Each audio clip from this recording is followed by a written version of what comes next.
بسم اللہ الرحمن الرحیم۔ جب کوئی شخص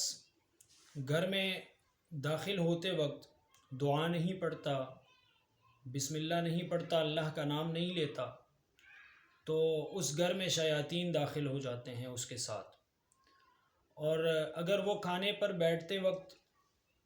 دعا پڑھ لیتا ہے تو شیاطین جن کو ٹھکانہ گھر میں ملا ہوتا ہے وہ ایک دوسرے کو کہتے ہیں کہ یہاں پہ اب کھانے کا انتظام نہیں، رات گزارنے کا وقت نہیں، ٹھکانہ نہیں۔ لیکن اگر وہ کھانے پر بھی بسم اللہ نہیں پڑھتا، دعا نہیں پڑھتا، تو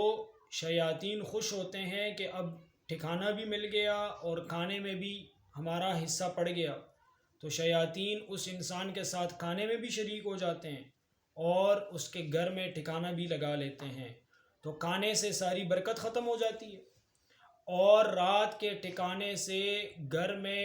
تمام تر مصیبتیں، بلائیں، جھگڑے، لڑائیاں، فسادات، بد اخلاقیاں اور نیکی سے نفرت، بدی کی طرف رغبت، گناہوں کا اثر، یہ ساری چیزیں گھر میں آ جاتی ہیں۔ تو اس لیے ہم کوشش کریں شیاطین کو اپنے گھر میں جگہ نہ دیں۔ اور حدیث پاک میں آتا ہے کہ جس گھر میں سورہ بقرہ کی تلاوت ہوتی ہے اس گھر میں شیاطین نہیں ٹک سکتے، تو سورہ بقرہ کی تلاوت کی جائے، کم از کم سورہ بقرہ کی آخری آیات، آخری جو رکوع ہے یا آخری جو 2 آیات ہیں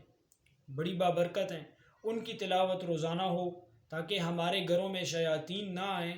اور ہمیں عبادت کا اور اپنے گھروں میں ہمیں برکت محسوس ہو اور ہم اپنے گھروں کو اللہ کے ذکر سے آباد کر سکیں۔